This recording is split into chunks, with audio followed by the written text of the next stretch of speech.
Wrestle Addict Radio HQ, representing kings of the rings to the fullest. King Ricky made the hot tag to Willie T, and out of nowhere like Randy is the Queen Bee. K-Fay brother, 400 plus in the bag like money in the bank brother. See when they pod, it's the opposite of common. Look at the comments, crowned in a certified top 10. You heard? Kings of the Rings pod. Throw up a too sweet when you see the squad. Like a chop in a, I know you feel it. Kings of the Rings are the illest. Kings of the Rings are the illest. Kings of the Rings are the illest.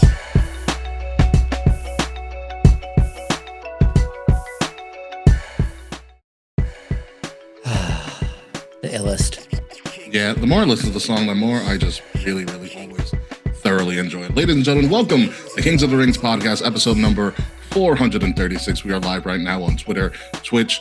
No, we're not live on Twitter. My God, we haven't done live on Twitter in a while. Facebook, Twitch, and YouTube. Thank you guys for joining us wherever you are watching us. I am your host, King Ricky Rose. Thank you guys again for joining us on this live stream podcast. We've got a lot of things to talk about. WrestleMania finally seems to be doing something, and AEW is going to do a bit of a revolution on what I might say is a pretty impressive card. With me this week, no K-Hausen, but we still have Will. Will's here.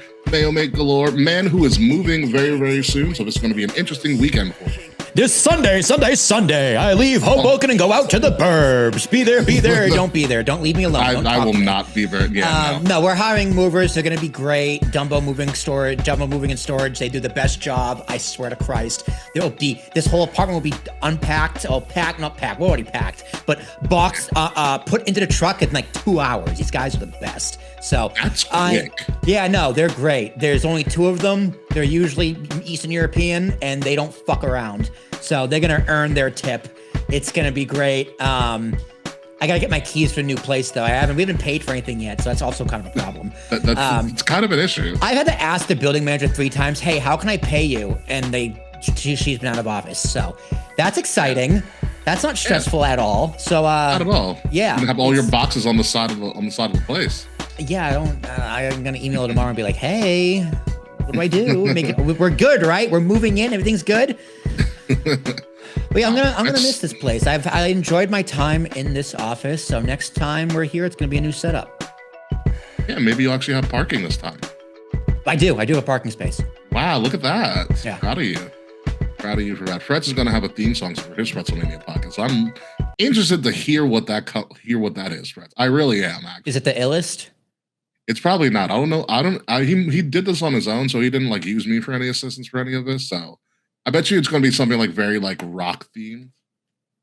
Probably. All 4. That checks out with Fretz. Yeah, it checks out with Fretz. You know, I'm interested to see what it is. I picture Mr. Fretz in the 80s with like the long hair doing like a D. Snyder look. With like that metal hairband, Mr. Fretz. That, or is it go straight to Kiss? Like Kiss. Face paint and everything. No, yeah. It can't be the face paint. It's got to be like the stretched out Sting mask. Oh my God. No, like he tries to do Kiss face paint, but ends up looking like Insane Clown Posse. He just does it wrong. Fretz is just a juggalo. Oh my gosh. When I posted last week's episode, and the cover that I used was Danhausen, which is one of my favorite covers that we've ever done. Excellent. I put it to the theme song of the Oddities, which was Insane Clown Posse. It was Insane. Do you remember the Oddities theme song? How can I forget? It was so good. 1998 wasn't as good as we remember. Yes, sports wise, it was fantastic. Well, wrestling wise specifically. I got a coworker who's a musician. Don't think it'll be a Rocky, but they know what I like. All right. Oh, Fretz, I know you have a Sting mask. That's why I mentioned it of itself, because that was my visual of you. So I'm interested to see what Fretz comes up with. Obviously in Sting Clown Posse, but let's go to the current landscape of wrestling, particularly WWE. In particular, last week we were going. NXT had their show Vengeance Day over the weekend, Saturday, March 7th, from Orlando, aka the Performance Center, and we're going to put the results up here. Currently, right now, Blake Monroe defeat Jada Parker in the street fight, was actually I was right. Very, very good match, actually. I'll tell you that right now. Tony D, I was right. Yeah, Blake Monroe actually slammed Jada Parker, she had a black bag, so I thought it was Tax. No, I think I switched to Kalani. I don't remember. We all picked Kalani. Damn it, I picked Will of Vice. You guys convinced me, you fuckers. So, Blake Monroe pinned Jada after slamming her in on a bag full of diamonds because of Blake Monroe and being the black guy. Nice. It was cute. They had a pretty wild street fight for NXT purposes, and actually it was very ironic because it was pretty much almost to the day of the Hollywood ending. I don't know. Her and Toni Storm. I don't know how you don't take one of those diamonds and put them in your tights just for the gimmick.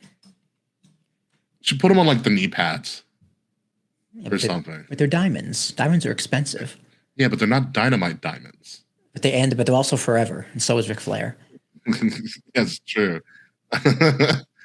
Fred said, "I'm reviewing 1998. Will I know how bad it is?" Yeah, no, it's just like, wow, why are the oddities and like the Hurt Commission still on television? The DOA still here? Wow, at least Savio still has a job. And it's like, hey, look, Austin. Yeah. Anywho, Tony D beat Deion Lennox in a pretty straightforward fight. Although that was an interesting start too. So Deion Lennox was waiting for Tony D in the NXT parking lot. And so they started fighting in the parking lot, made it all the way through the ring, and then the match started. Nice. So Tony D had to fight pretty much all of Dark State, which was very interesting. Tony D. What's his new gimmick? He's not a mobster anymore. He's just a guy out for vengeance. Oh, that's boring. Yeah, because everybody in the family left him. And then he blames Dark State, so he took out all of Dark State. And so this is his. I mean, the mobster gimmick probably ran its course. There's only so much legs that gimmick has. There's only so much you can do with that. Yeah. And like that character's in the wrong era of wrestling. Yeah, that's the only issue. It's like 2002 NWA TNA would have been great. Perfect.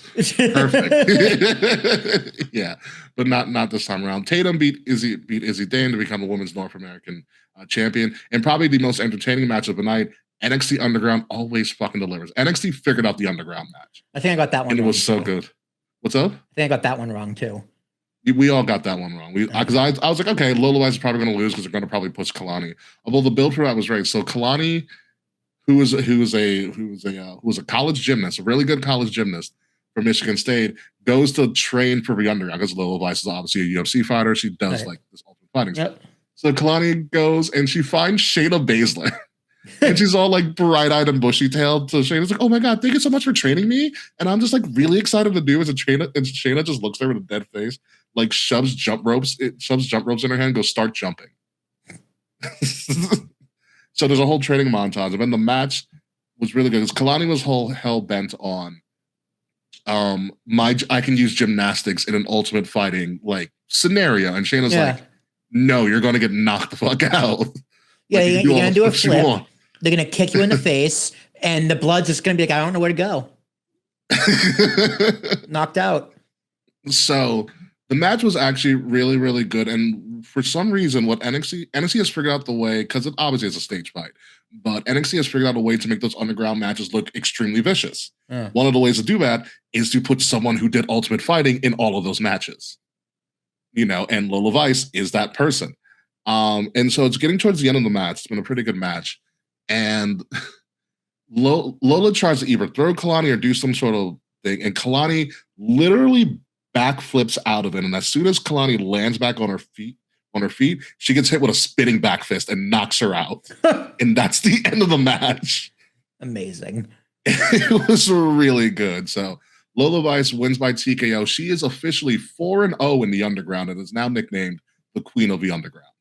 Which, number one, fantastic gimmick for her. So that's a good name. That's good. Yeah. That's good. Works perfectly. Joe Hendry, Ricky Saints put on a classic wrestling match. Ethan Page got a little bit involved because Ethan Page and Ricky Saints are kind of buddy-buddy now. But Joe Hendry wins. Pretty much what it was. Overall, solid NXT performance. It's the last big one before Stand and Deliver, which has moved up a couple of weeks. It's not going to be on WrestleMania weekend. So good for them. Good by everybody all around. Like I said, again, the standout match, I believe, was the Underground match. It was really, really good. And now what we've all been waiting for, particularly Will, what are the results of our prediction battle so far? Yeah, I'm still in first place, baby. Let's go. Tied for first with myself, me and Will. And then Kay is in third place by 2 points. It's behind us by 2 points. So it's still anybody's ball game. Still really, really ridiculously early. We've got a lot to go over. We've got Revolution coming up, Stand and Deliver, WrestleMania, obviously a big card that we don't know much about just yet, but it's all going to kind of come together. Speaking of WrestleMania, in and of itself, let's pivot to the fact that LOL Cody wins in a moment. It happens. You know, I saw it put brilliantly on like Twitter or wherever the fuck I saw it. It was like, so let me get this straight. Randy Orton pins Cody Rhodes for a title shot. Cody Rhodes gets a title shot first and wins. How does that make sense? Like, why even have the chamber then? It's because the winner of the chamber gets a match at WrestleMania. It distinctly says at WrestleMania. I know, but it's just like, but Cody just bet, and Sami Zayn touched upon this in a promo on Friday as well. It's like on SmackDown, on SmackDown, it's like you just lost. You just got pinned. Why do you get this opportunity? Oh, Drew screwed you. But you lost. But Drew also screwed Jacob too, and so I don't know why they had Jacob interfere in this match, and it still has led to nothing. Yeah. It's like, I guess this is going to be a fatal four-way, which it probably should be. It should have been that after freaking after Elimination Chamber. I thought it was like, oh, it's going to be a fatal four-way because before the chamber, Randy has a stake, but like he's not really the story. Yeah. Now he's the story. Randy is just kind of there. The story with the three of them. It's like there's no reason Drew McIntyre should not walk into WrestleMania as champion. I agree. Like, if you want Cody to walk out, fine. Yeah. Whatever. It is what it is. But even Charles Robinson, this picture is like, wow, this is stupid. It's like, let me just give him this belt and get the fuck out. It's like, why not just have Drew? Why have Drew win the belt in the first place then? It's for his 58-day reign. Something like that. Like, did you guys just try to pop a rating twice? Is that really is the SmackDown ratings really that bad? Or do they have low confidence in WrestleMania ticket sales, which is probably both. But it's like you had two title changes on SmackDown in the past in less than 90 days. No, in 2 weeks. Because Drew won the title on SmackDown. Oh, you're talking about the 3 stages of hell. The 3 stages of hell was on SmackDown. And then Cody won it on SmackDown. You had two WWE title changes. Your top belt on free TV twice. And we're in March. Yeah, like I understand Drew winning 3 stages of hell, and that's cool. That's fine. You should have had Drew run being a menace all the way into Mania. Build up his heat. I agree. Whatever you need to do, have everybody vying for him. And then, push come to shove as early as maybe last week or after Chamber, Drew does something to piss off Nick Aldis, which he did, technically. And Nick Aldis is like, okay, Randy gets a title shot, but so does Cody, so does Jacob. You've been screwing them for whole long. It's a fatal four-way at WrestleMania. Easy done. Build that way.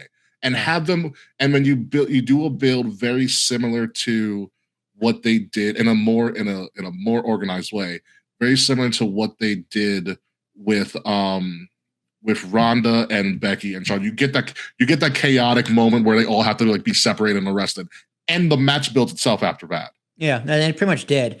After that, we were like, oh yeah, why? Because before that, it's like, oh, Vince is like, Charlotte in the match. Yep, done. And then after that, we're like, all right.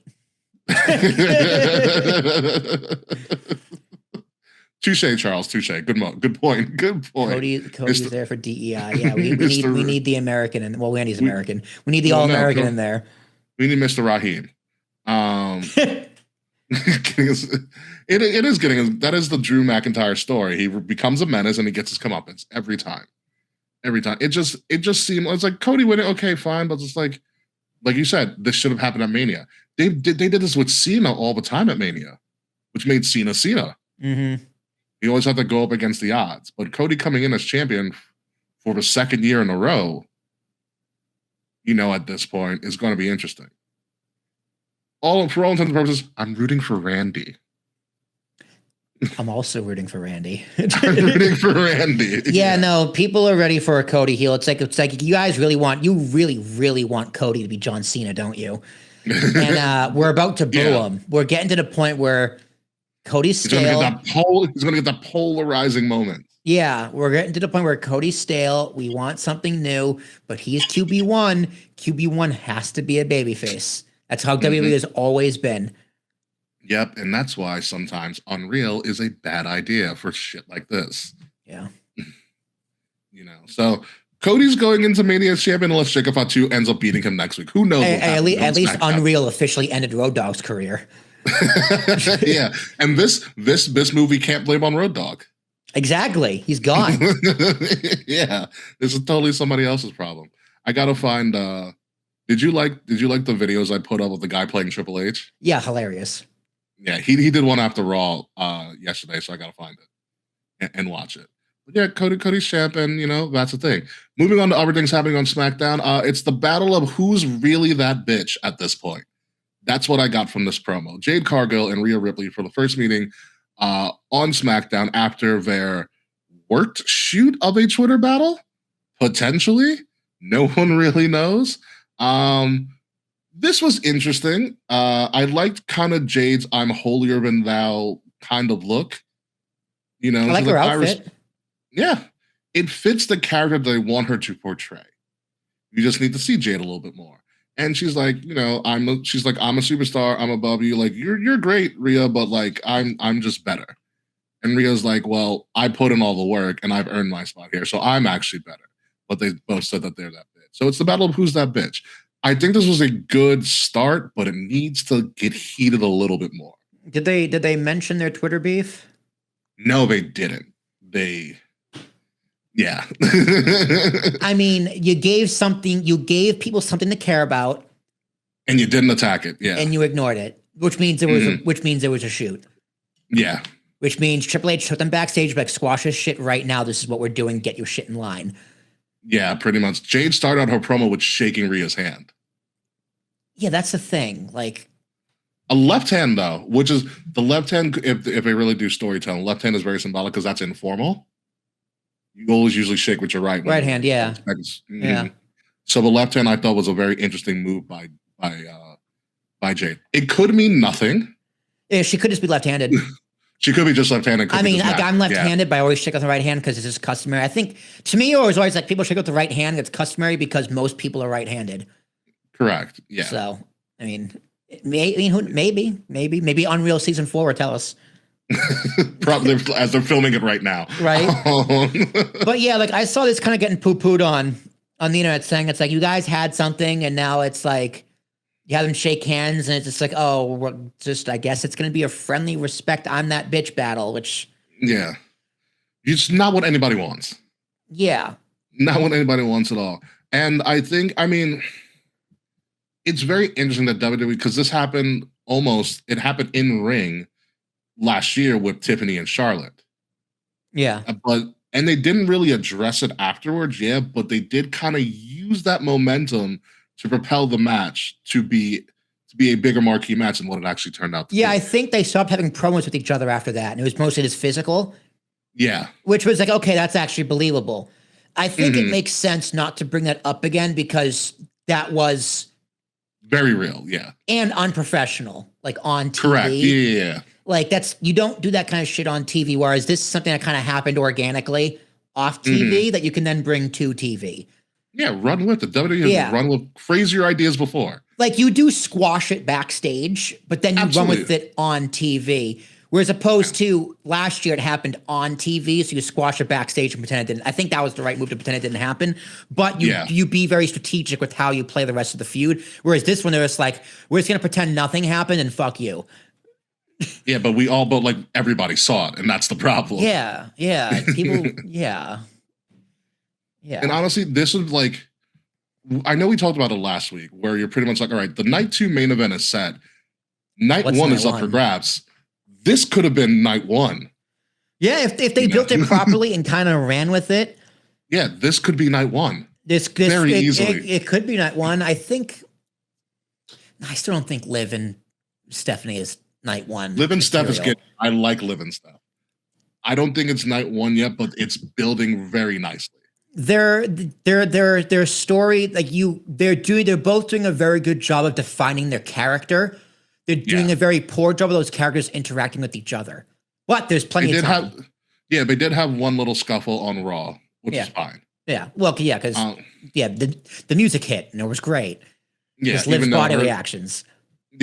Even though I don't like Stephanie's new music, they really should have just paid the other guy that made the music for Stephanie. Yeah, definitely. It's a bunch of BS.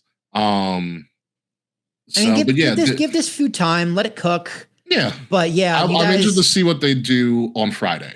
They had a chance, and it looks like because even look at like Rhea in this picture. She's like, I don't believe what I'm saying. Yeah. She's like, I respect you. In her head, she's like, I don't respect you. To be fair, though, Rhea's the way bigger star. Right now, yes. Yeah. I mean, has Jade defended her belt more than once since she's won it?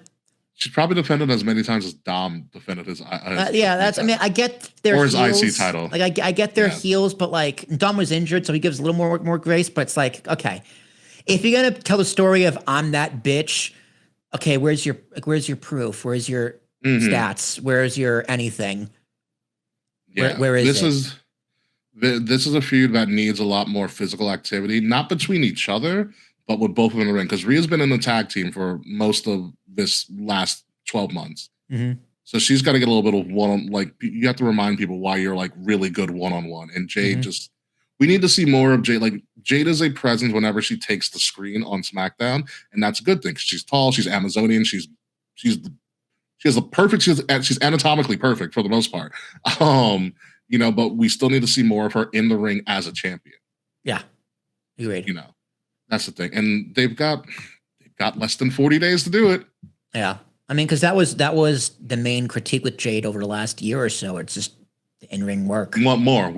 Yeah, it's like she's very good at high spots, like moments. Jade is great at capturing those moments, but you got to be able to string together the sentences and the workflow in between those moments.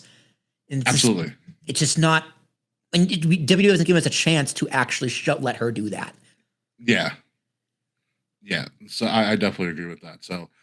Jade and Rhea, it still has potential. I'm not poo-pooing it, but it's like we need more of them. Yeah, a lot more of them. Agreed. Back on Raw yesterday, as we're filming on Tuesday, Finn Balor literally got the shove from Dominic Mysterio out of the Judgment Day in kind of something that I thought was going to happen. I don't know, post-Mania, but they're kind of pulling the trigger on this now. I like this beforehand because Dom Finn 101 is a good match. Yeah, but there's no IC title involved, and I don't want the AAA title to be between Finn and Dom. Oh, 100% agree. Here's the thing. Alex, I was thinking about this too last night when I was watching it.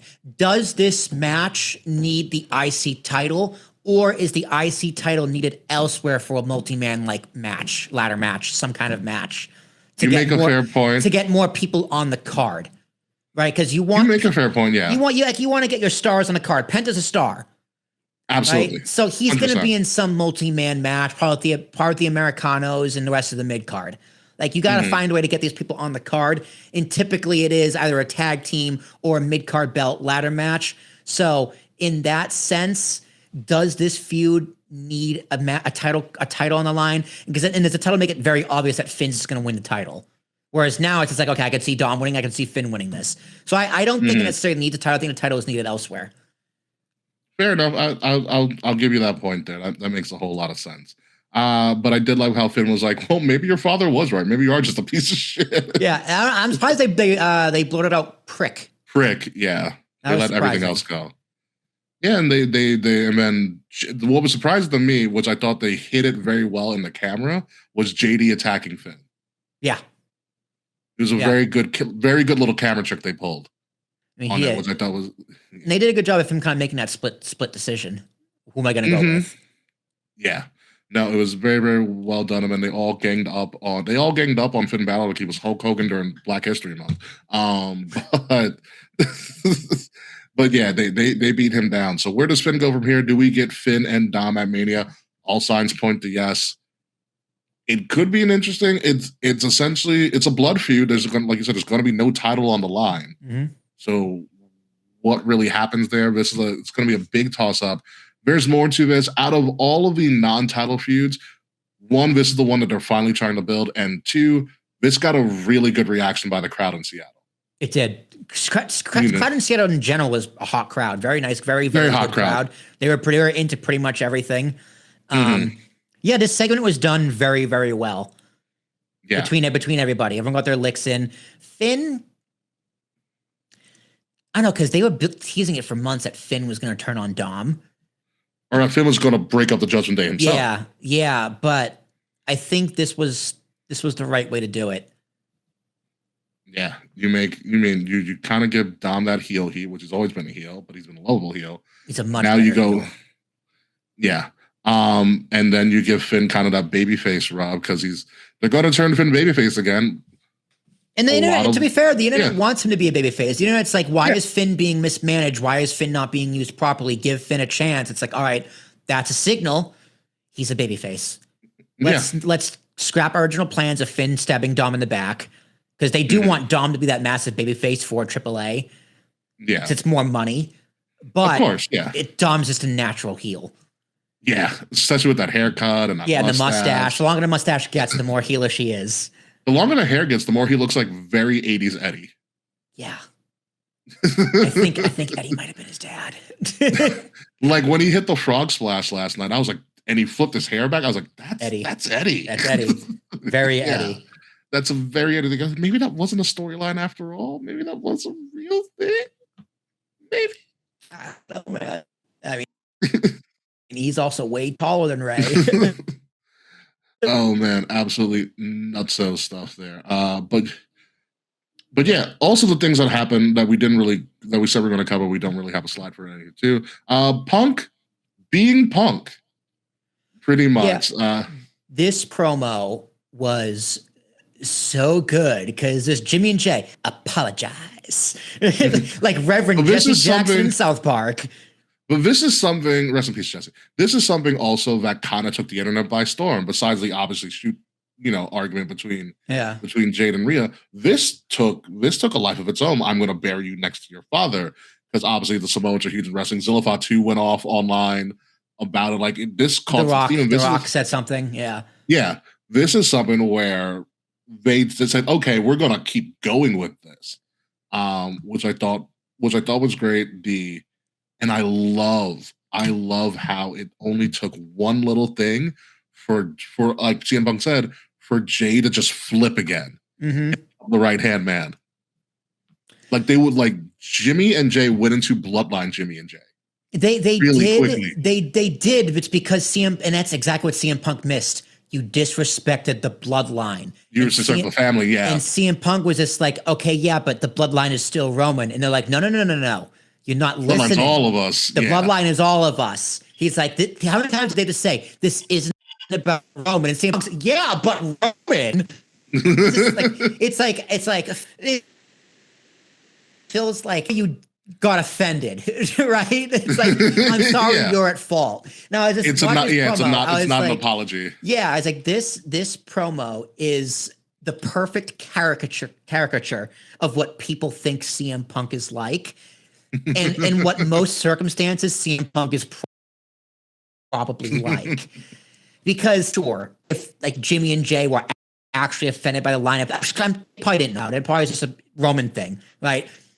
So, like, if Jimmy and Jay didn't know and they went up to him, hey, that was a low blow, Punk would be like, I'm sorry, guys. Like, it's storyline, yada, bury that, whatever. But on camera, this is the most CM Punk way to react to this. Sorry, bro.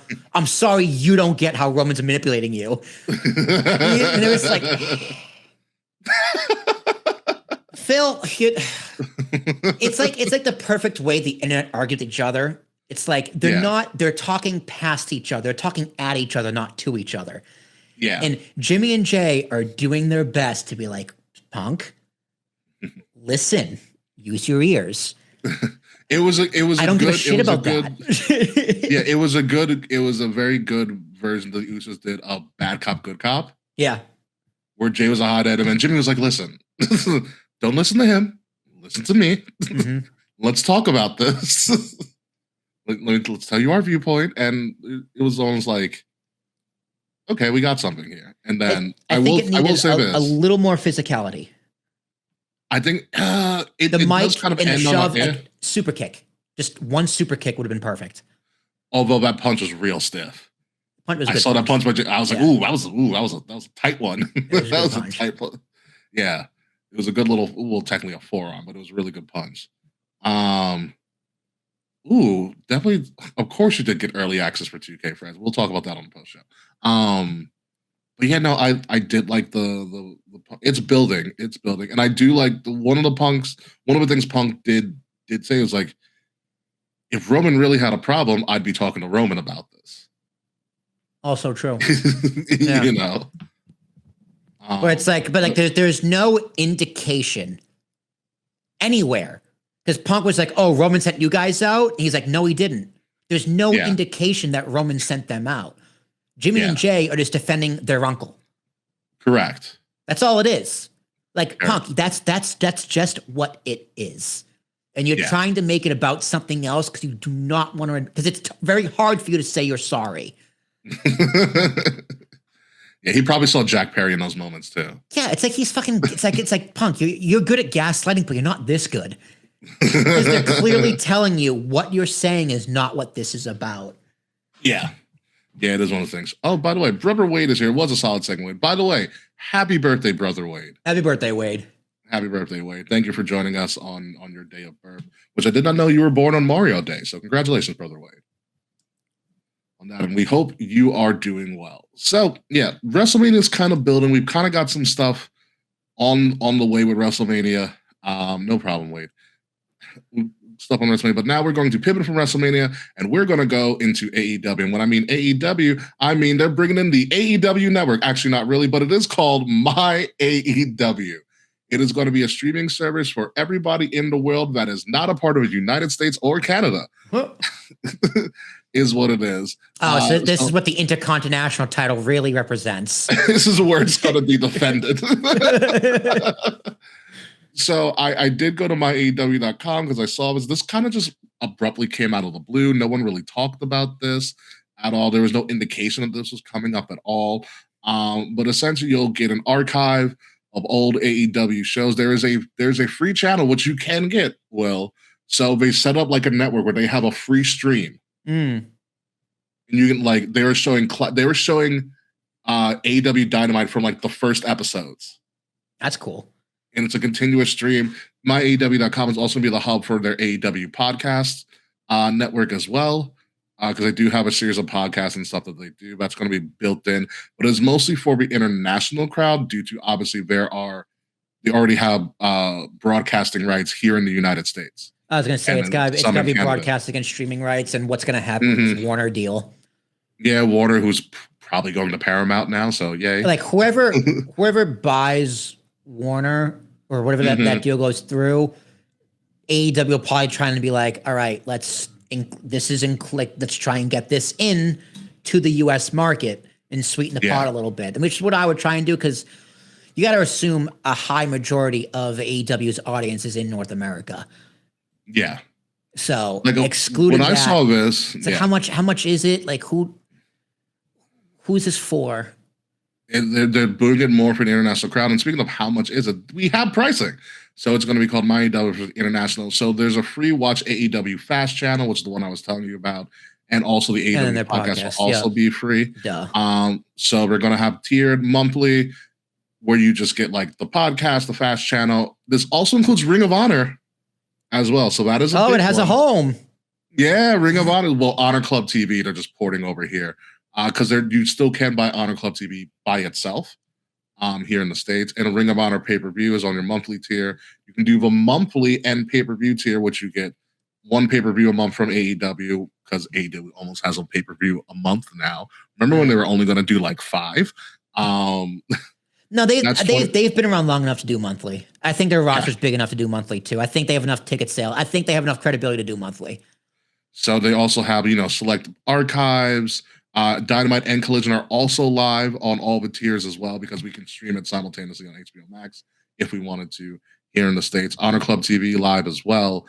And then for the annual pass, you get the Fast channel, the podcast, and all of the AEW pay-per-views all 2026 AEW No, pay-per-views, okay, I got it. All 20, all the TV archive, select AEW archives, so on. See, that's what I wonder what that means. Select AEW pay-per-view archives. It's like, why? What could you possibly have for rights issues?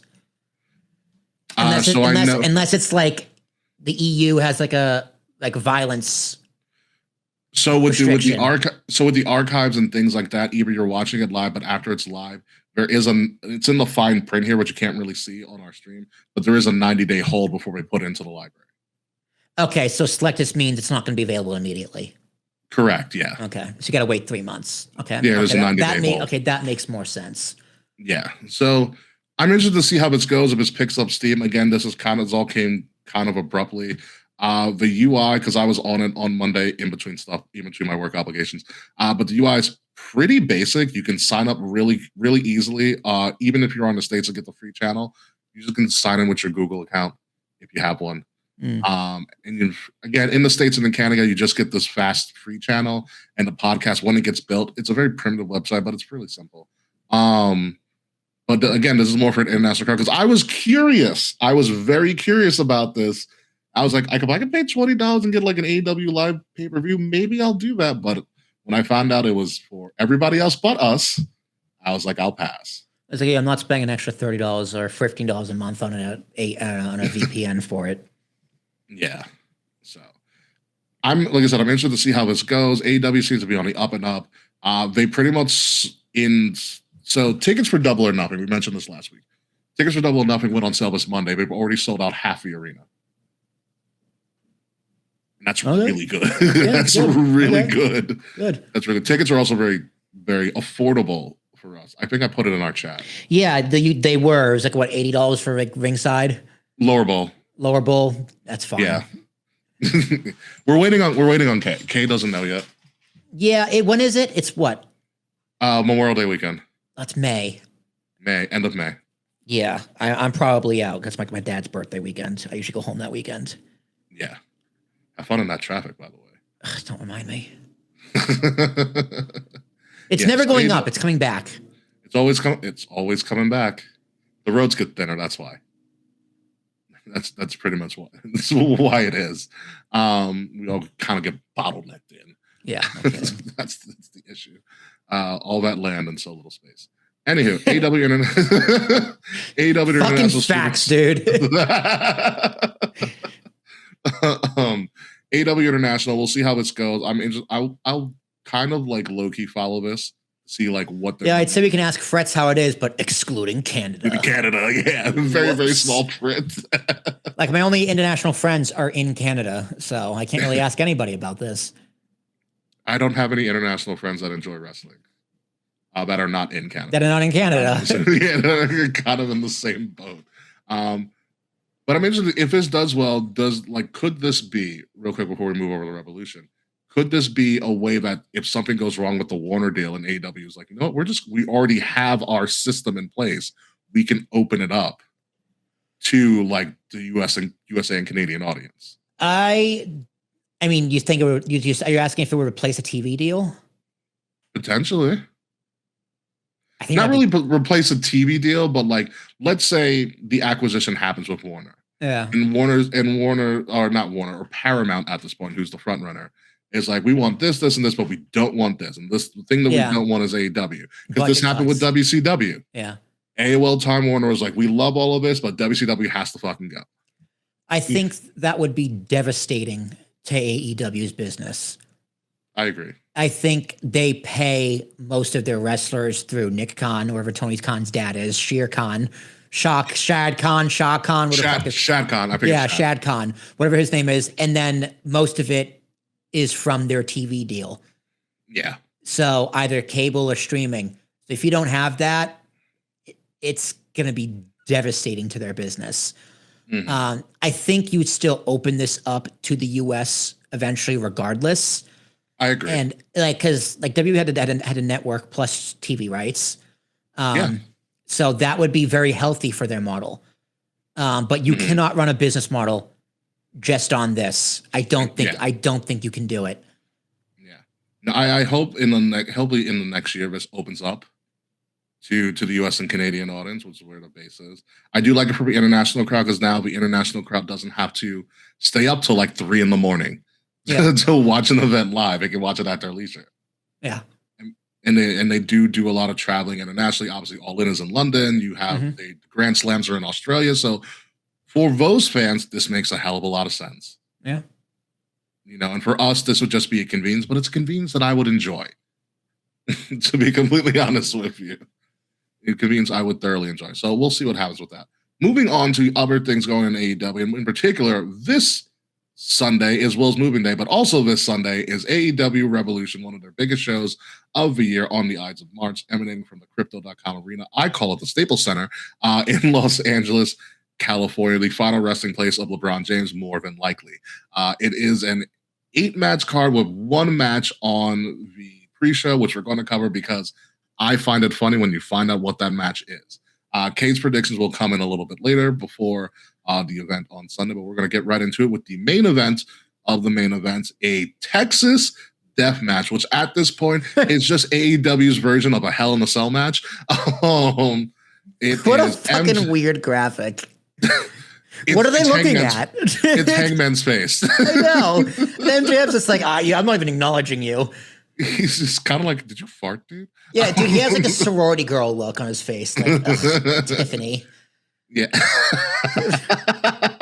That's a good one. MJF, the AEW World Champion, versus Hangman Adam Page in a Texas death match. They've been promoting this up really, really well. This has been building something pretty big. MJF is just a great heel for AEW. He's essentially their cornerstone. He's like the only pillar that's relevant. He's all 4 pillars at this point. Yeah. Hangman Adam Page, somehow still the forever babyface for the AEW crowd. Texas Death Match is kind of his thing. This is a back and forth that I don't know how this is going to go. Because MJF is pretty much like, I'm better than you and you know it. And Hangman Adam Page is like, I've been here as long as you. And I don't know it. Yeah, and you know it. This is a battle of 2 former champions. I see this playing up as MJF is going to kind of like whine and moan, but he's still going to get his hands dirty. And Hangman Adam Page is just going to be as psychotic as he was during the Swerve rivalry. Are they still doing the gimmick where if Hangman loses, he won't go for the belt again? That is part of this, yes. See, that's the monkey wrench. Those gimmicks are really stupid. It worked so good with Cody. Yeah, it did. I still think, I don't know, MJF recently won this several months ago. And MJF is he's a good heel. I just don't see I don't see Hangman Adam Page winning this. I don't either. I see MJF finding a really weird way, in his MJF way, to get to squeak out a win in a very improbable match that he should not win based on his character. Maybe Wardlow comes back. Stop. I agree with you. I'm going to go MJF on this one too, because a gimmick like this, no DQ in this particular situation, helps a heel like MJF vastly more than it does a babyface like Hangman. Because some shenanigans can go on, something can be involved, and some crazy shit's going to happen where it's just like, oh my God, that bastardly bastard. MJF always has a trick up his sleeve. Yeah. Which makes his character, the character that it is. Yep. So yeah, I think MJF takes this. It'll be a fun match. Violent. It'll be a fun match. Who bleeds first? Hangman. Yeah. Then he gets that babyface rage. Yep. Yeah. And then goes after MJF. So I think Hangman bleeds first. It's gonna be, like I said, it's gonna be an interesting match. It's gonna be a fun match. This is AEW's Hell in a Cell match. This is their blood feud to end all blood feuds. They use death matches all the time, and no one dies. Surprisingly enough. Thank God. So there's that. MJF, us as a unanimous pick. Like I said, K's picks are gonna come later. Moving on to the Women's World Championship match, Tekla, the AEW Women's Champion, who beat Kris Statlander in a shock, and for what I thought was a very big shocker on Dynamite, in Chris Statlander is going for her rematch in what is going to be a 2 out of 3 falls match. Again, this is a feud ender type of match as well. 2 out of 3 falls means this is going to end at some way, shape, or form. I watched Thekla. She's good job, Taquan. Thekla is an interesting character. She's kind of an unhinged, like, rage monster. They kind of built her up as someone who was almost uncontrollable in like too strong style for even the Japan crowd. And you have Chris Statlander, who's kind of just built herself up as just Chris Statlander. She's not really an alien anymore. She's kind of just like that weird cool chick that everybody likes. And she's one of the boys. She's that girl who hangs around with all the frat boys, doesn't fuck any of them.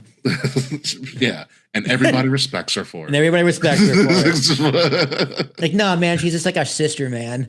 Yeah, she's really cool, dude. I mean, those girls existed. It happened. Yeah. So this is an interesting back and forth. Like, I like Thekla. She's doing a good job of her, and also her triangle of madness is the name of her group.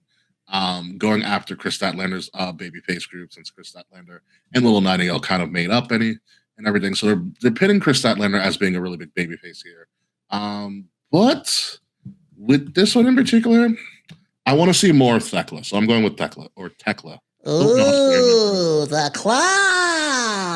That means you're going with Statlander. I'm going with the Claw. No, the Claw. Her name's the Claw. THEKLA, the Claw. Come on. Oh, the alien reference. Oh, okay. Yeah. That's what I was like. I was like, oh, you're going Statlander. I kind of walked into that one. No, I'm going with the Claw. Thekla, yes, or Tekla. But yeah, 2 out of 3 falls. This should be a fun match. Again, AEW is very big with the gimmicky matches this card, which is fine. Very, very much fine. What's not going to be a gimmick, it's just a straight old fashioned. We're going to do this again because you still love to watch it. FTR versus the Young Bucks for the AEW World Tag Team Championship. Of course, yes, Stokely Hathaway is FTR's manager, which is one of the funniest things about them. To be honest with you, the Young Bucks, they got their money back. They're EVP still. They're Happy Corbin now? Yeah, they're Happy Corbin. Yeah, nice. The Young Bucks are Happy Corbin. Again, this is a feud that just keeps on giving. It's New Day Usos. It is the New Day Usos of AEW. Except they're all white. Yeah, pretty much. This is New Day Usos. This is a toss-up for me. They've been going pretty back and forth. They have an agreement in place to not hit each other before this match. I know FTR took out their brother because apparently the Young Bucks have like an older brother or something. That's now on TV with them a lot as well. So I don't know. I don't like the Young Bucks. I've made that pretty clear on past episodes. They annoy me. I think they're kind of overplayed and they've jumped the shark. I'm much a bigger fan of FTR, especially when they were the Revival. Yeah. Which one's Dawson? Which one's Dash? Which one's Dawson? And I don't know if they're just gonna be like, "Oh, give it to the Young Bucks again." But that's my pick. I'm gonna go with the Young Bucks. I'm gonna go with FTR. Generation Me. Generation Me. FTR looks like a GTA 5 loading screen. Oh my God, you're so right. He's just shirtless on the beach. Yeah, you're absolutely correct. I like FTR. They kind of teased. FTR's been trying to get Ciampa in their little faction now, and Ciampa just turned on Briscoe on Collision in a very. Oh, they did the Johnny spot. I did. They did the Johnny spot. They did the Johnny spot. Johnny's going to AEW soon. It looks like it, which good for him. I'll watch that tag team division. Bucks, DIY, FTR. I'll watch that tag team division any day of the week. That's a good tag division. Yeah. I love how Ciampa was like, Daxter Dawson was like, oh, we've known each other for a long time.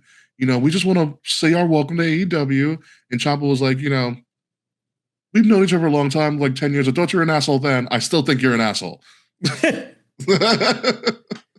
God, remember their ladder match when DIY won the belts? Or no, when they lost the belts. That's when they lost the belt because someone Ciampa injured himself. Yeah. Yeah, Ciampa injured himself in that match. Yeah, that's what it was. Yeah, it was a lot. It was like them, FTR, and I think Authors of Pain. Authors of Pain. Yeah. AOP. Yeah. Yeah, I'm going FTR here. I think Ciampa gets involved in some way, shape, or form with this for now to see what we got going with them. So moving on to one of the championships that we don't know if it's a mid-card title or if it's just there just because it's there. Jon Moxley puts his Continental Championship on the line against Konosuke Takeshita. This is for the AEW Continental Championship. This is the championship that you win after you win the Continental Classic at the end of the year for AEW.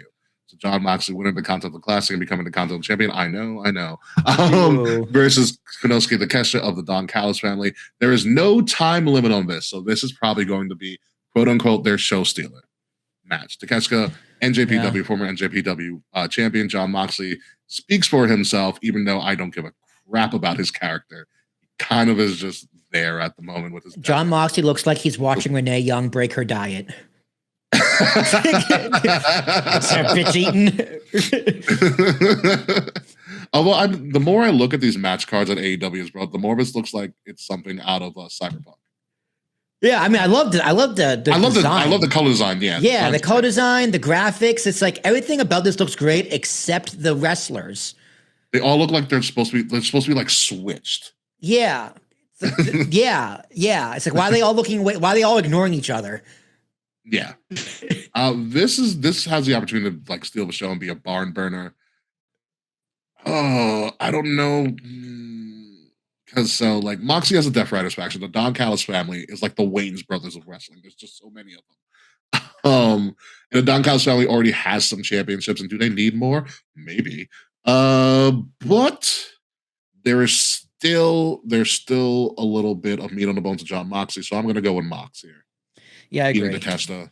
Yeah, Mox is still, like it or not, Mox is still like QB2, QB1, 1A. Yeah. He's your ride or die, biggest box office. He's up there. He's up there. Yeah, if Kenny's not around, it's Jon Moxley. He's reliable, no matter what character he plays. He's reliable. So that's all I can say. He's also constantly getting edited out of Shield packages. That's also true. Takeshita is going to put on the show. Takeshita's a fantastic wrestler. Him and Moxley are going to put on the show, but I just think Moxley wins it in some way, shape, or form. Takeshita. But close. Takeshita. Don Callis rolling deep like no limit. That is a great callback to Quan. That is a great callback. It is too many people in the Don Callis family. Like I said, they're like Wayne's brothers in and of itself. But moving along to the next match on the card, it is speaking of the Don Callis family, it is the Trios Championship. 4, 5 belts. I count 5 belts in his graphic. Okay, so you have the Don Callis family, which is Mark Davis, Protostar, Kyle Fletcher, and Okada, because Okada is not only the Trios champion, he's also the Kenny Omega and Okada championship, which I think is the international championship. I want to say it's the international championship. Like, remember the championship they made for Okada and Omega after All In? Yep. I think it's that title that he's holding that he never won because he's Okada. Nice. And then, so they're putting their newly won Trios titles on the line against Jetspeed, Speedball Mike Bailey, the Jet Kevin Knight, who is, if you haven't watched Kevin Knight, he's unreal. Here's how I'll explain Kevin Knight to you. He is Leon Slater with muscle. Oh boy. Yeah, and also 29.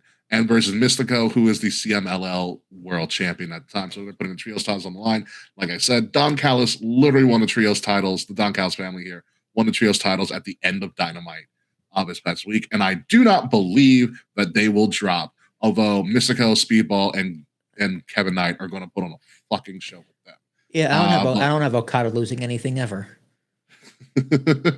Yeah, I'm going with the Don Callis family. Also, I will say the Don Callis family is my favorite faction in all of wrestling, mostly because Don Callis is a freaking menace. And he's a damn good promo. He is a damn good promo representing the Don Callis family. So, like, I would love to see. Wait, Will, you know of Don Callis, right? Because Don Callis did a stint in TNA for a little bit, correct? I didn't recognize. Yeah, he probably did. I will never recognize him because he was on Raw in '97, and I didn't recognize until Prince told me. Yeah, he had long hair. Right. He was with Well, because he's bald now. He was with the Truth Commission. Oh, wow. He was on Survivor Series 97. He was on commentary for a little bit, too. I didn't even recognize his voice. He might have showed up in ECW, too, in like 98, end of 98, early 99 as like a manager or doing some weird thing. But yeah, I know he probably was in TNA at some point along the line. I don't know. I couldn't tell you if I ever saw him, though. I need to be reminded. Yeah, he's bald now, so it is. I mean, he's like the indie version of Paul Heyman.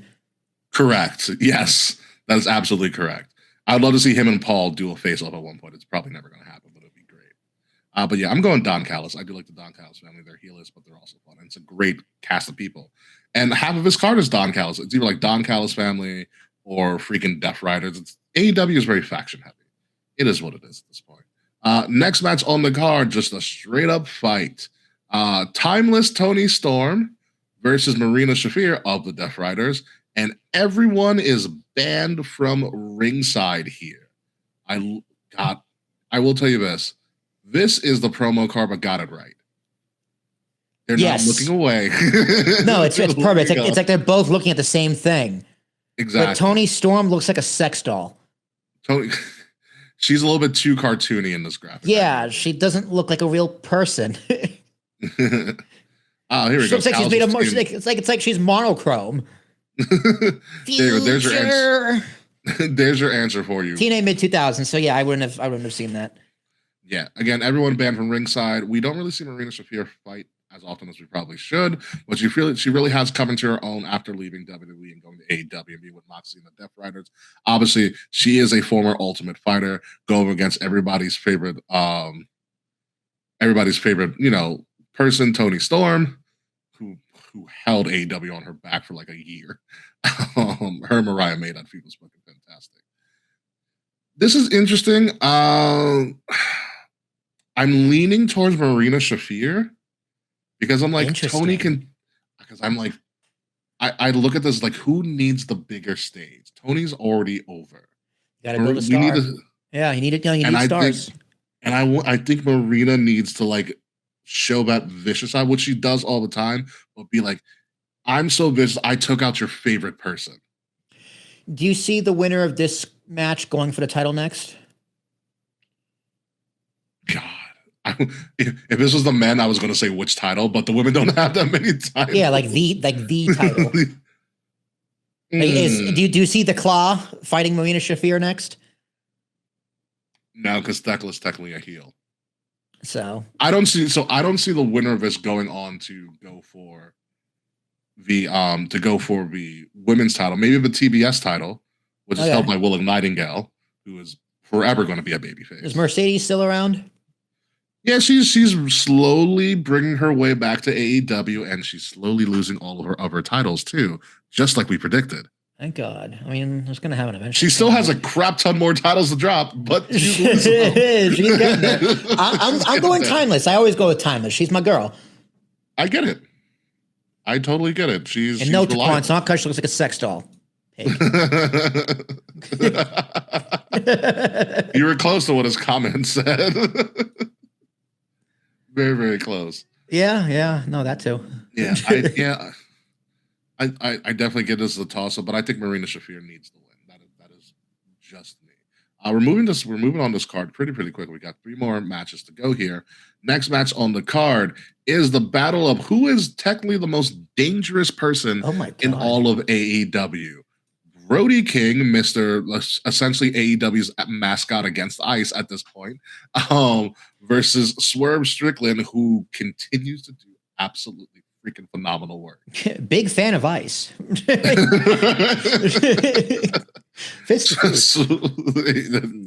Swerve and Brody, this has no implications. I mean, Swerve just got off of a little bit of a quick TV feud with Kenny Omega, which is very weird to say. Yeah, that is bizarre. But this is moving on to Brody King, who Brody King has been breaking out, ice chance, notwithstanding. He's coming into his own. Swerve Strickland has been that dude. He changed his music a little bit too, Swerve, which looked really good. The last time I watched, why does he look so much like Damian Priest and Obafemi? Who, Swerve? Yeah, look at him. He has Damian Priest's face. I see Damian Priest more of an Oba. Well, Oba is just, I needed someone with the same shade. Yeah, I see. Priest isn't dark enough.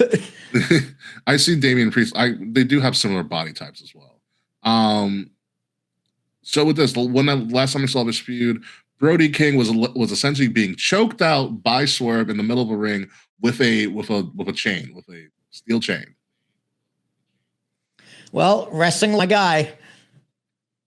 Yeah. I think I'm going with Brody as well. I think Swerve is also in that kind of stage where he's a top guy. Yeah, he is. You know, so it doesn't matter if he's face or heel. He's proven to be super popular as both. And he's earned the respect of that kind of marquee crowd. So, like, if he main evented All In against Bryan Danielson when he was AEW champion. Yeah, there you go. So if he eats an L, people aren't gonna be like, "Oh, you buried him, boys! His career's over." It's gonna be like, "Yeah, okay, good for Brody King." Exactly. Brody King needs this win a little bit more than Swerve does. Yeah. I am a big Swerve fan. I do like Brody King. Like I said, he's coming into his own, especially since Aleister left and the whole Dark Order thing. Yep. So, speaking of which, apparently -1 is getting his first real wrestling match soon already. I did see that. Isn't he like 17? I don't know about that. He's probably 15. Maybe I have to look up what -1. Iceman versus Stat, a good comic book reference. Thank you. Are him and Izzy gonna get married? Nah, Izzy's too old for him, which is weird to say. I know, right? Well, Izzy's what, 19-ish? I think 19, going on 20. Yeah. I mean, she should be in college, but she's not, right? She's wrestling. Wrestling all over the place. So, hey, don't have debt, Izzy. I support that. Yeah. Live our dream. Have wrestling pretty much. Exactly. Final match on the card is going to be Bandido. Damn, dude, Seth Rollins really looks different in this photo. Another straight fight, Bandido, the ROH World Champion, I believe, still, versus Andrade El Idolo, the guy that keeps going back and forth between AEW and WWE, depending on his relationship with Charlotte. Andrade was one of the masked men on Raw shuffling around, making Adam Pearce try not to laugh. Can I sidebar real quick? That was the dumbest thing I've ever seen. It was. You know what it was? Road Dogs won for the road. Even though he was on SmackDown. But like, it was just like, not a terrible idea on paper, but really fucking stupid in practice. So dumb. It was so dumb. Dumb. I was just like, guys. Can you imagine Seth going to the school and be like, "Hey guys, you guys want to be on TV? Yes, you're going to wear a mask. Oh, okay. But you're going to be on Raw." Oh. For 3 seconds. Oh. It's like I get there like, oh, it's a bunch of masked men beating this gimmick into the ground, but it was and Seth Rollins doesn't said anything. This would have been good if they didn't reveal it was Seth. No, I like the reveal. The reveal was good. The reveal was fine, but I'm talking about you could have done this whole thing and then reveal Seth at the end. Yeah. Like if Seth hadn't already been revealed, this would have been great. This would have been a great moment to reveal that it was Seth. Like, I get what they're doing. It's like Seth's not medically cleared, so we need someone to protect him. It's like, oh, now you don't know which one's Seth. We know which one's Seth. Yeah, the tall one. The only one wearing a completely different mask. Yeah, that too. It's like literally, it's like, in like in between innings at Yankee Stadium, they have the ball under the hat and you got to follow the helmet. It's like, they're like, let's just do that, but on Raw. But with people. With people. All right, Adam Pearce, pick your number, A, B, C, D, or E. Which one's it gonna be? Which one is it? Oh no! Here's a gift. Here's a gift card to Modell's. Pretty much. Is Modell's still open? Got to go to Moe's, man. It's the first department store I think it's more open online. I love Modell's. I used to love Modell's. Modell's was the shit, man. They didn't have them up in New England, so every time I went down every time I came down to Jersey to visit my grandparents, my dad would be like, "We gotta go to Moe's. Go buy something." Modell's is great. I got a lot of stuff from Modell's back in the day. Yeah, Modell's was the shit. But anyway, yeah. This match, who gives a shit? Andrade. It's going to be fun. It's going to be fun because Bandido can go. Andrade can go, given the right partner. And Andrade just came back. Bandido's been on. Bandido's not putting the title on the line. Andrade wins. It's very for me. It's very easy that Andrade wins. Andrade also a part of a Don Callis family as well. Like I said, the Don Callis family is like Wayne's brothers at this point. And so the final match on the card is the 0 Hour match. And guess what they love to do on 0 Hour, Will? A battle freaking royal. That's 21 man. 21 man blackjack battle royal for the AEW National Championship. You know, the one that they stole from NWA, like the same design and everything. Yeah. God, Ricochet talked so much shit on WWE to be on the pre-show. That's the best part about this whole thing. He kind of walked his comments back, but he did talk a lot of shit. I mean, I get talking shit when you first leave because like you're a heel, new thing, you want to get noticed, try and get some attention, but it's just like, bro, still. So here's the crazy thing about not even that. Like I get it probably had an effect on him a lot. And I can understand being like, oh, I felt stifled creatively. That happens to a lot of people in WWE. Yeah. Especially at the time he was there. And he was misused, let's be fair. He was. He wasn't misused in NXT though. In NXT, he was freaking phenomenal. Him and Velveteen Dream had a great feud. Yep. Had a fantastic feud. The only thing I was missing was the kiss. Yeah. Here's what I learned about the AEW national title. You'll never really see it defended on AEW TV because if I heard them correctly, the AEW national title is supposed to be defended across promotions that are not AEW. So they pretty much like gave Ricochet a side quest. Yeah. They're like, hey, we don't want you on TV, so fuck off. Here's a toy. Go defend our title. Go make us look nice. Yeah. Yeah, so, go expose the brand to new markets. Again, and also the funny, pretty much. Also the funny part about this whole thing is that Ricochet won this via Battle Royal, if I remember correctly.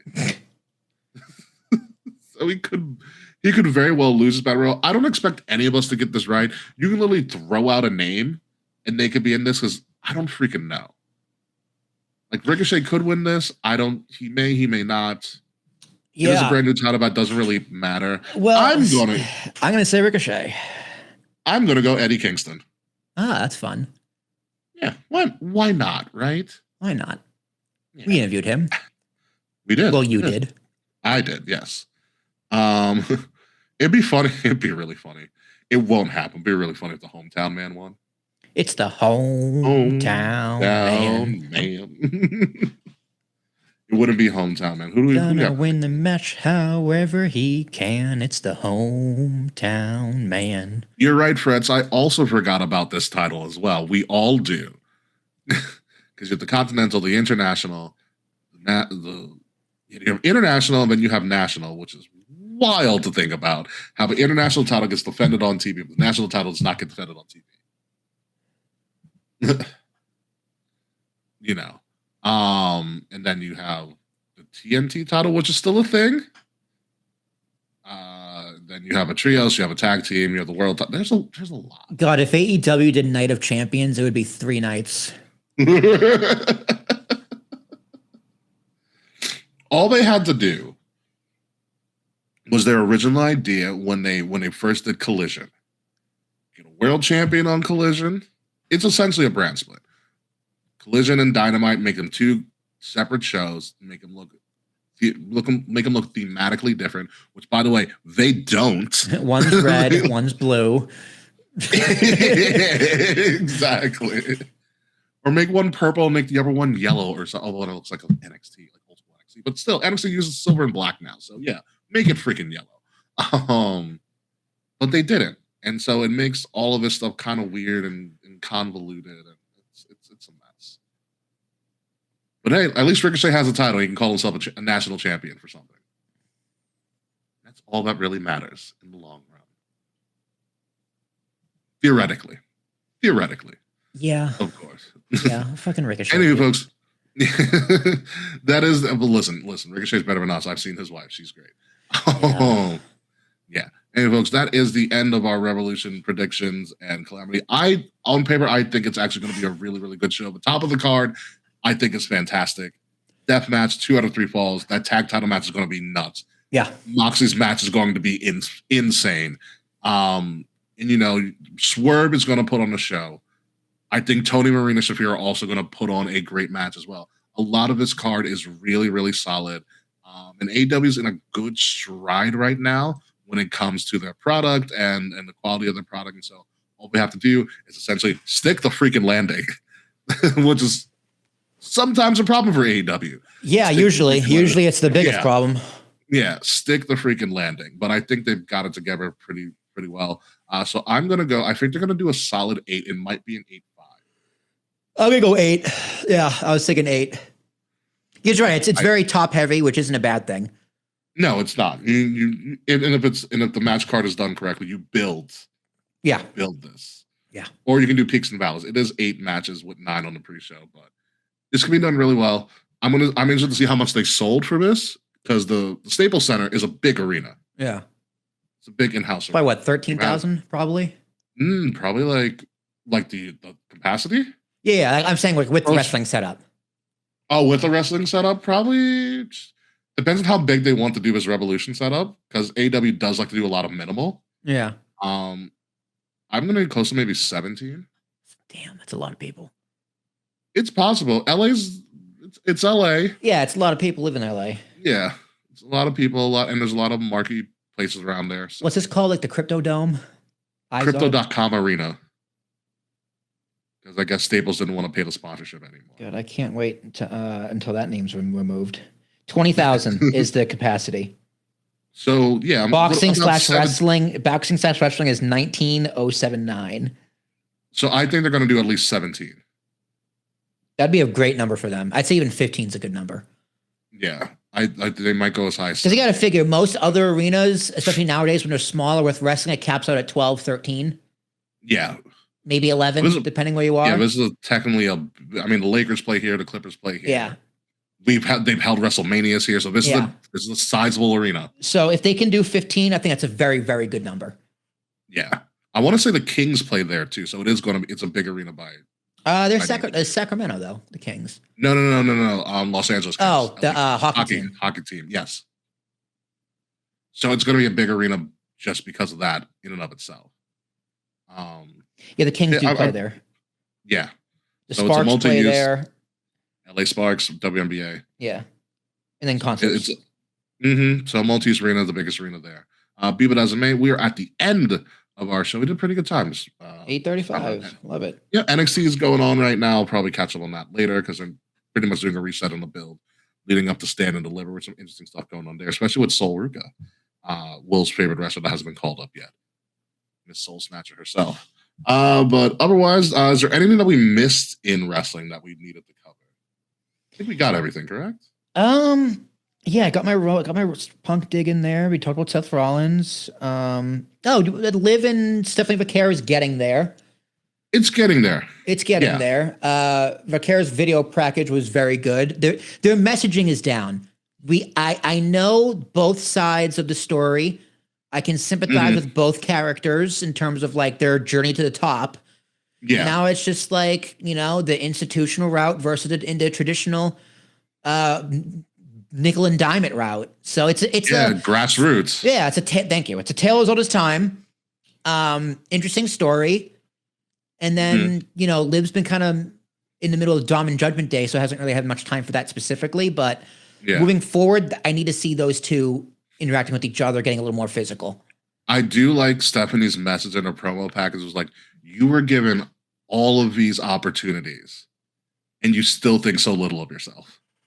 She's like, I think about you with more respect than you think about yourself. Yeah, that's a good line. You know why that hits? That hits because I think that's a lot of people, myself included. It's like I tell Jazz all the time, I wish I could see me the way you see me. And that is such a relatable message because people's biggest problem is their self-confidence and their self-esteem. And it's hard to view yourself the way that people view you. And that's such a great line. She's like, you think so little of yourself. You're like, you date a trash human being. I was like, God, I like where this is going. Yeah. She's like, you could be so much better, but you hold yourself back. And I was like, ooh, that's not. And she's like, well, she's like, yeah, I didn't go the industry route, but guess what? We're all in the same place now. Yeah. So my mud hut was good enough. My quote unquote mud hut. That was such a savage line by Liv. It was a great line. I was like, oh, yikes. But yeah, no, I still say that night one main event is up for grabs. And right now, I think the front runner, because it has the best put together story, is Liv and Stephanie. It's not going to main event night one, but it's the best of the 3 world titles that don't have a spot yet at Mania. Yeah. Yeah, I agree. Yeah. So we'll see where it goes. We'll see where it goes with that. Like I said, WrestleMania is finally picking up. But who knows? It all could go to shit later. A lot of this hinges on what they do with the WWE men's title. Yeah. Danhausen's also starting to work a little bit. He is. I still need to see him in the ring, but his backstage stuff is great. You know what? Fuck it. I don't need to see him in the ring. In fact, I don't want to ever see him in the ring. What he's doing, here's the thing, Ricky. He's there to sell merch. Did you see the video of him? He took over a merch stand. Of course he did. He took over a merch stand and started selling his own t-shirts. I'm getting to the point where it's just like, fuck it. This guy does not need to wrestle. He just needs to be silly. Because he's not there to wrestle. He's not there to win titles. He's there to sell merch. That's why he was signed. I love how he cursed original Grande Americano, so we got the second Grande Americano. Yeah, so we got the other one. Fucking stupid, but you know what? Corey Graves made it work. Oh, that was so good. Yeah, and they haven't signed him anywhere. Like, I love how he went to SmackDown. Like, oh, Nick Aldis, here's my demand house. My list of my demand housings. He's like, I'll need a WWE Hall of Fame induction right now. Yeah, he you know what it is? He grows on you. Danhausen grows on you. Now, is he going now here's the thing. Because there's a bunch of free agents roaming around. Like, Obafemi is technically still a free agent. Him and Rusev was fantastic. Yeah, it was fine. All it needed to be. Meat slapping meat. Where is it? Where is they got the button there somewhere? Meat slapping Majesty. Where is it? Yeah, hit me with it. It was meat slapping Majesty. So is Danhausen a character that you sign, or do you have him float? Float. Because he's kind of like that ghostly figure. Yeah, he floats. You can kind of put him anywhere. Yeah, he floats. Put him in NXT. Fuck it, he floats. Mm-hmm. And I think what you do with Danhausen too. Apparently, he did his thing during a commercial break where he was giving out shirts, and then he put the lights off, and they put the lights back on when he was halfway up the ramp, on purpose to fuck with him. So that's what I mean. It's little shit like that as just a segment break in between the wrestling. He doesn't need to wrestle, dude. He's there for entertainment and to sell merch. I want the Danhausen curse to kind of be like the Madden curse, where if he curses you, you're kind of doomed, but there's got to be one person every couple of months or so that beats the curse. Yeah, goes, you know what? And then they just elbow him so he can't be cursed. It's super kick to the face. Yeah. Yeah. Yeah, no, that would be fantastic. Use of Danhausen. Does he get a Mania spot? Yeah, somewhere. I don't know where, but somewhere. Yeah. You know what? He announces the attendance total for both nights. It's like him and Lillian Garcia. Just weirding people out. Oh my god! It's like, and all 80,000 of you are cursed. Yeah. I do want Danhausen to host Halloween Havoc. Yes, that'd be great. Unfortunately, they got rid of Shotzi, but Shotzi and Danhausen hosting Halloween. God, it would be so great if his costume is he just shows up without the face paint. That's his costume, and no one knows who he is. Yeah, yeah. He just comes as a regular guy. Yeah. I'm Mark from accounting. Psych, it's me. Also, real quick, I thought in the gauntlet match, Ivy Nile looked fantastic. That's just a real quick. Yeah, her pinning Io was Okay, interesting. Good little heel heat. She got the cheap heat. I liked her more for that stalling suplex on Bailey. I was like, wow, you're up there for a long time. Yeah, long time. It's gonna be a long way down. But yeah, otherwise, yeah, wrestling's he curses Slack. You give me ideas. You give me ideas. Is he on Cameo? I'll pay him. He probably can't anymore. Now that he's I know, but still. God, if he was on Cameo, I'd be like, yo. I would hit you and Cat, be like, yo, we're gonna send something to Slack. Or cursing Slack. Cursing Slack. Yeah. So it's just like 90 seconds. Curse. You are cursed. Fuck you, Slack. Pretty much. Oh, that would have been great. Yeah, that would have been fantastic. But yeah, I think that's all the news that's been about. So yeah, let's do a quick post show because World Baseball Classic USA is going to destroy Italy at 9:00. So I'm excited. Well, we already beat Mexico. So do you really need to watch that? A little bit. I gotta see my Italian brethren. Jorge Posada's like the manager of Team Italy or something. Are you serious? Yeah. I don't know how he's Italian, but I guess he's Italian. I didn't know he was Italian. I mean, he looks Italian, but his last name's Posada. Posada. I don't know. That's some kind of Caribbean or Spanish or Central American. Yeah, I did not see Italy there at all. It didn't cross my mind one bit. Be that as it may, let's get this show on the road. Yeah. Ladies and gentlemen, you have been listening to Kings of the Rings podcast, episode number 436. You are cursed. I am your host that is not cursed, King Rick Rose. You can find me in the Bash the Bigs across all social media outlets, BIGZ, Bash the Bigs. Find Kings of the Rings podcast at KOTR_podcast. Like, share, subscribe. Leave us a 5-star review. Links to all of that are in the description below. Or if you're watching this right now, we're in this little QR code that is above my head on the screen right now. Links to all of that also include links to some of our fantastic merch, which was recently modeled by independent wrestler Leyba Bates. Shout out to Leyba Bates, and thank you for rocking some of our merch. If you are listening to us, make sure you're listening to us on Wrestle Addict Radio, the cure for the common wrestling podcast, and follow Wrestle Addict Radio socials at Addict_Wrestle on Twitter and at Wrestle Addict Radio, all one word, everywhere else. Again, links to all of that are in the description below or also in the QR code. Will Tarashuk said. You know, I'm looking at old pictures of Jorge Posada, and I'm like, oh, okay, now I see it. He's very Italian. So his full name is Jorge Rafael Posada Vieta. That's very. Yeah, that'll do it. That'll do it. That's one. He has 4 names. Very Italian, and he's Puerto Rican. He's born in Puerto Rico. Oh, so, Puerto Rican and Italian. Okay. Yeah. That coming together. Okay. Yeah. No. That when you know all that information, put it together. Those ears, Yeah. Yeah. You look at those face and ears. Like, yeah, that motherfucker's Puerto Rican and Italian, most definitely. So yeah. Yep. Hip hip Jorge. Hip hip Jorge. Don't Google me, please. Pretty much. When we come back. Maybe next week we might actually just have a regular non-prediction show for the first time in 3 weeks. Yeah, I'll have internet, so I'll be around. Unless TNA decides to put on a Friday PLE, which I still have to catch up on TNA on. I'm a couple weeks behind on that. But if not, it'll just be a regular show. Hopefully we get a bigger build to WrestleMania. Hopefully there's no title change on SmackDown anymore. Hopefully we can get like a streamlined way. And I think AEW Revolution is going to be a very, very good show for them. I have hopes for them.